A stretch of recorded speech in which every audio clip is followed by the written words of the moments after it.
ang pinangako ko sa inyo, kung meron ng yung vaccine, meron na final sa trial sa Russia, binitawan na nila. My countrymen, we continue to meet regularly to talk about our problem. Perhaps our number one problem today is the COVID. I am as mad as you. Galit ako, pareho tayo sa nangyari.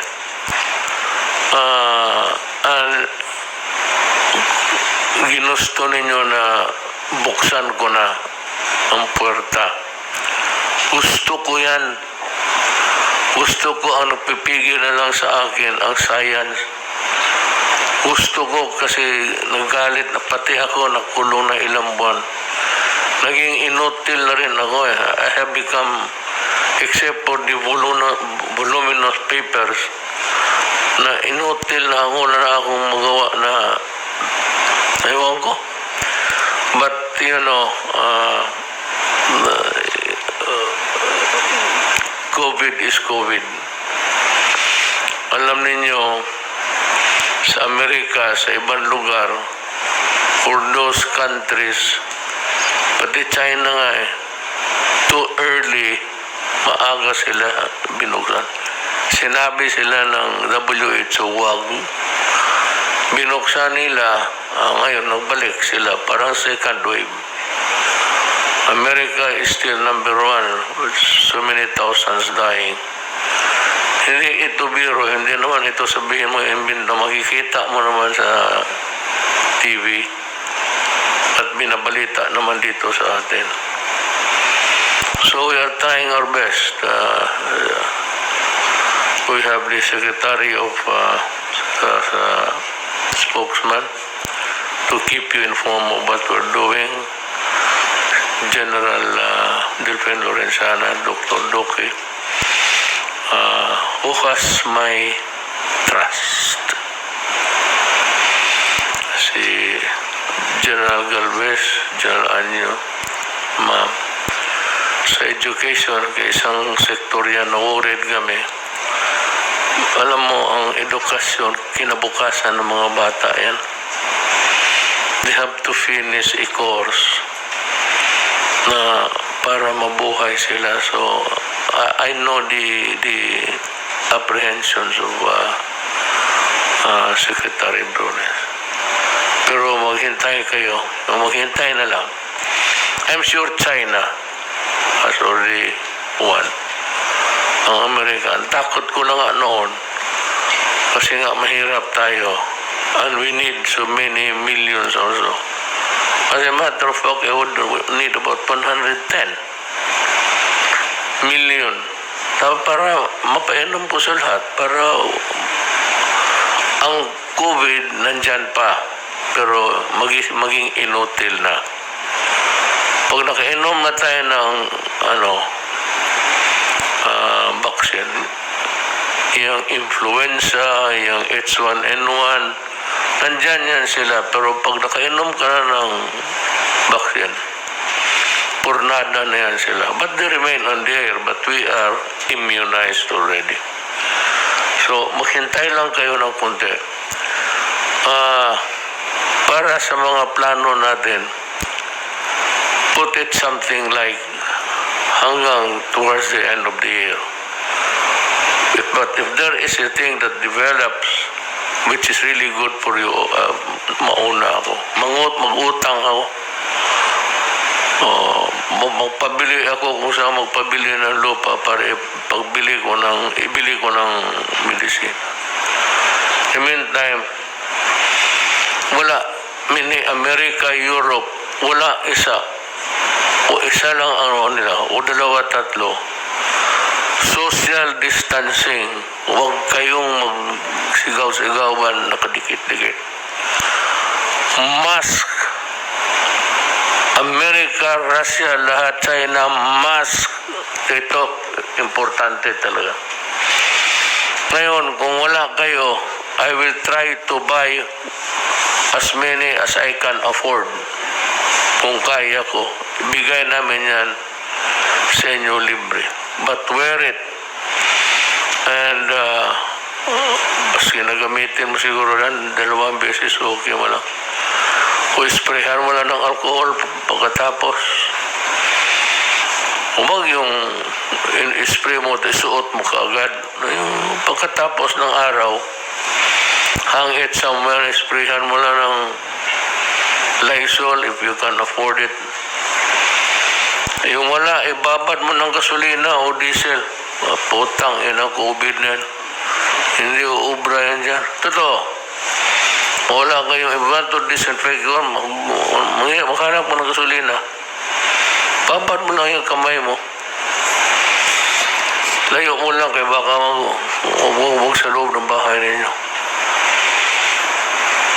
In the meantime, ang importante talaga dito is your perseverance. That's the word.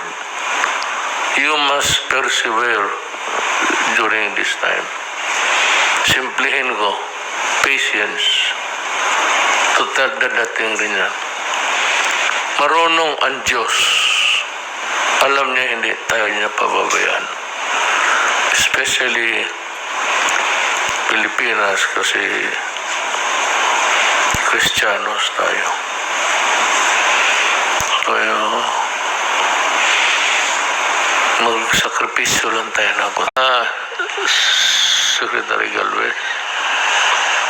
So, susundan ko lang po, sir, ang sinabi po ni Secretary Duque pertaining yung pagtalaga po natin ng 4 na char. Kasi po yung ating haligi ng ating National Action Plan ay binubuo po ng test, trace, isolate at saka po yung treat. Dahil po sa lumalaki na bilang ng ng ating COVID cases, kailangan po talaga matutukan po yung 4 na haligi po nito dahil kasi ito po ay talagang sa lahat po ng mga ibang bansa na naging nakita nating nagiging maganda ang kanilang kalagayan, ay yung 4 po nito ang talagang haligi ng kanilang mga estratehiya. Unang-una po kasi yung sa sa trace. Ngayon po lang namin nalaman na yung ginagawa pala ng ating mga mayors ay kulang pa. Dahil kasi karamihan po, nung inassess po ni Jer Magalong, yung mga lahat ng mga NCR mayors, binigay po nila yung mga report.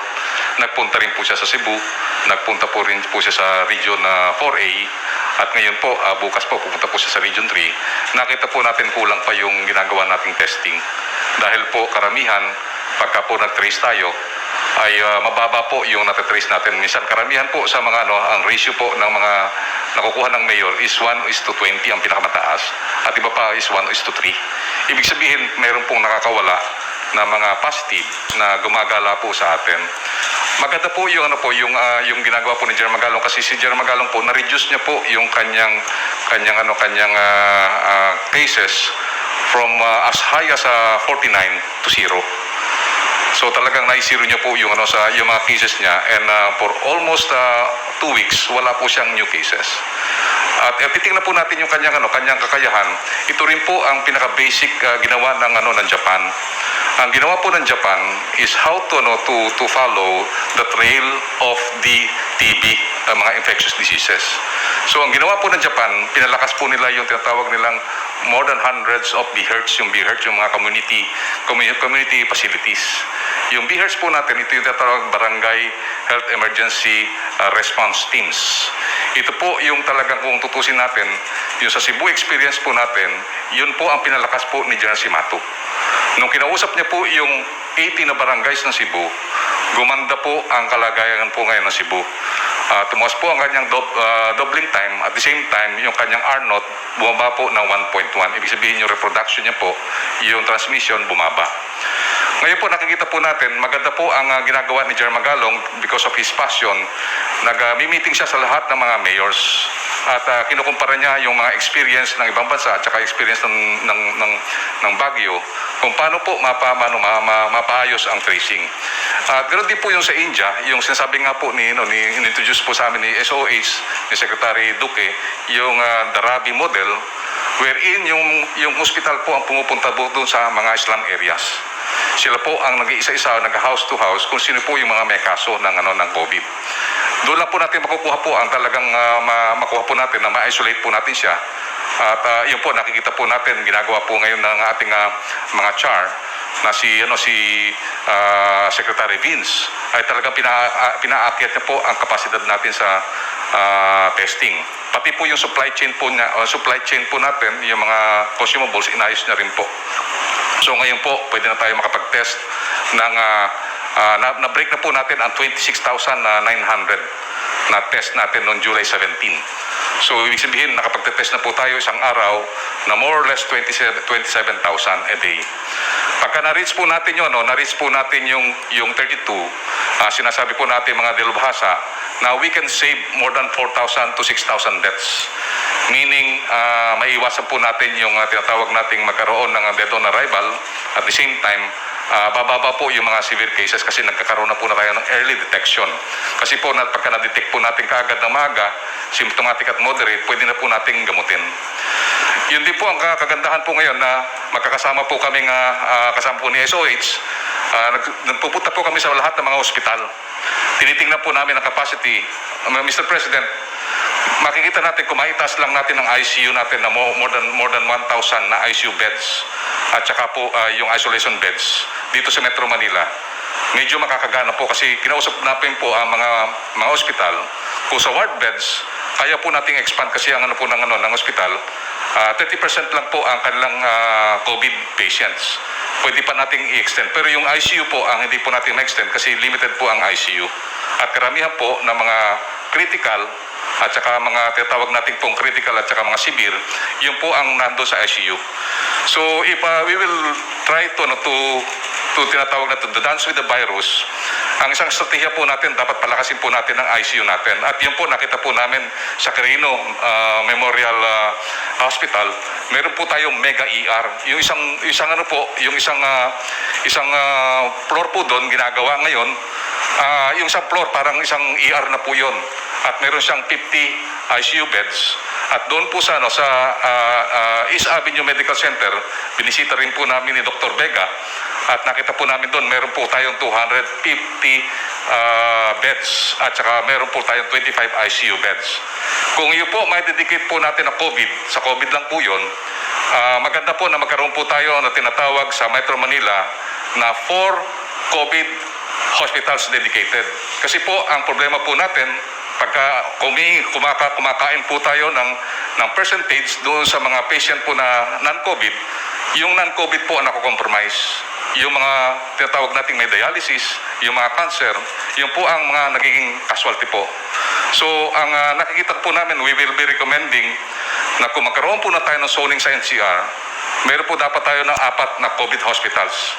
Para yun, dedicated na hospitals na ginawa po ng China, nagkaroon siya ng in 10 days, they build a COVID dedicated hospital. Yun po ang nakita namin na mas maganda po kasi nakita natin si Dr. Vega, ang ginawa po ni Dr. Vega ay nagkaroon siya ng tinatawag na one referral system sa buong NCR at saka sa Cebu. Yung experience po natin sa Cebu, nakita po natin gumanda po dahil kasi nung pinag-aralan po ni Dr. Vega na yung treatment and care natin, mababawasan po ang pagkamamatay dahil kasi early treatment at saka po yung early detection. So yung pag-design po natin na meron po tayong 4 na CHAR, maganda po yun kasi yung kay Secretary Villar po, more than 167 na evacuation building ang napagawa niya at ngayon po nagagamit na po natin yung 68 doon sa COVID patients na more than 2,500 na po ang kanyang gumagamit po doon. Kaya po lahat po ng tao na mga dedicated na na-assign po natin, si General Magalong, he has the passion to really search for the track yung lahat po ng mga cases. At the same time, si Vince Dizon naman, he is very passionate in ramping up the testing capacity that we have. And also with the supervision of Secretary Villar, yung DPWH po, nationwide po, gumagawa po ng mga quarantine facilities so that we can ready the capacity kung just in case magkaroon ng surge, kayang-kaya po natin. And at the same time, si Dr. Vega, through the direction of the DOH, kayang-kaya po natin, kahit na mag-open tayo ng economy, we will be ready to cope and dance with the virus by having an additional capacity, especially kung magpag-produce po tayo ng COVID dedicated hospital para hindi po tayo magkaroon din ng casualty sa non-COVID. Yun po ang maganda pong gawin po natin, sir. Yun lang po, mahal na Presidente. Yun.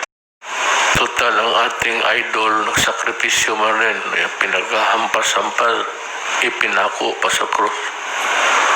Tayo pasimba-simba malang, luhod-luhod gano'n dyan.